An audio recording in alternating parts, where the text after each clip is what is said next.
ఎవరన్నా సరే ఇది నిన్న కూడా జగన్ మాట్లాడుతా భీమవరంలో నేను కూర్చొని మార్చేసుకున్నానంట. భీమవరం నుంచి మార్చానంట. ఏదైనా మాట్లాడితే కూర్చోబెట్టి వ్యక్తిగతంగా మాట్లాడతాడు. ఏ రోజన్నా సరే జగన్ గారి సతీమణిని నాకు అంటానికి ఎంతసేపు పడుద్ది? పెళ్ళాం అనే పదప్రయోగం వాడతామా మనం అసలు? ఈ దిగజారుడు ముఖ్యమంత్రి దిగజారిపోయాడు. నేను నిన్నే చెప్పాను, పొద్దున్న ఇందాక చెప్పాను, ఇతని మీద ఎలక్షన్ కమిషన్ కంప్లైంట్ చేయండి, దిగజారిపోయేలా మాట్లాడుతున్నాడని. కాదు, పెళ్ళాం అనే పదప్రయోగాన్ని మనం మాట్లాడతామా?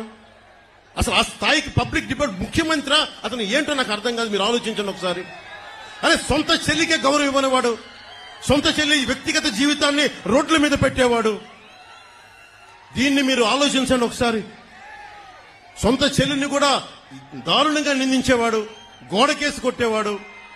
సునీత గారు వైరాలజిస్ట్, ఆవిడని కూడా ఇబ్బంది పెట్టేసేవాడు.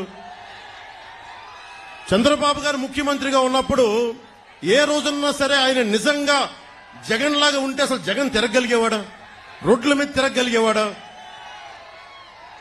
ఆయన నిజంగా ఎంతో చాలా వరకు ప్రజాస్వామ్యాన్ని పరిరక్షించే వ్యక్తి. నేను కూడా ఆయనతో విభేదించాను.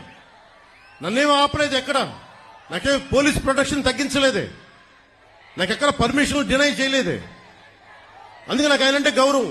ప్రతి నాయకుడికి ఇంకోళ్ళకి విభేదాలు ఉంటాయి పాలసీ పరంగా, అవి ప్రజలకు సంబంధించి తప్ప ఏ రోజు కూడా ఆయన కూర్చొని అప్రజాస్వామికంగా ఆయన ప్రవర్తించలా. జగన్ ఈ రోజు కూర్చొని మేము రోడ్ల మీదకి రావాలంటే అన్ని ఆంక్షలు పెడతాడు. అతనే కొట్టుకొని మా మీద నెపం పెడతాడు.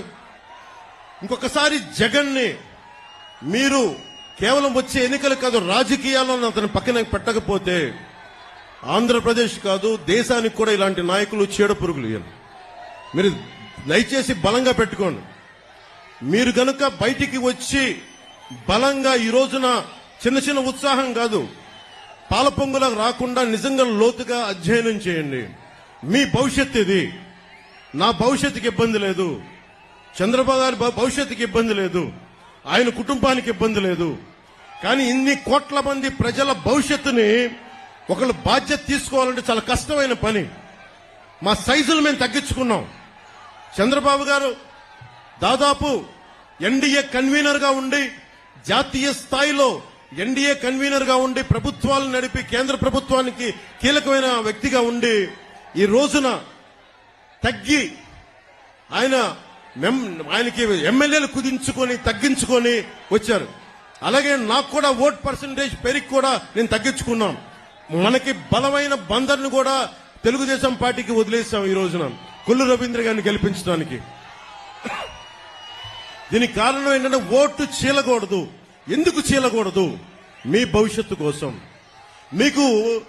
మీకోసం పనిచేసే వాళ్ళు కావాలి, రైతాంగాని కోసం నిలబడగలిగే వాళ్ళు కావాలి, మత్స్యకారుల కోసం నిలబడగలిగే వాళ్ళు కావాలి, అలాగే కూర్చోబెట్టే యువతకి ఉపాధి అవకాశాల కోసం నిలబడగలిగే వాళ్ళు కావాలి. అసెంబ్లీ అంటే బూతులు తిట్టేవాళ్ళు, వ్యక్తిగత జీవితాన్ని నిందించేవాళ్ళు మీ భవిష్యత్తు కోసం ఎప్పుడు ఆలోచిస్తారు? నిజంగా చెప్తున్నాను, నేను మీకోసం మీరు ఊహించుకోండి. ఫస్ట్ టైం అసెంబ్లీలో 5 సంవత్సరాల తర్వాత డిబేట్స్ చాలా ఆరోగ్యవంతంగా ఉంటాయి.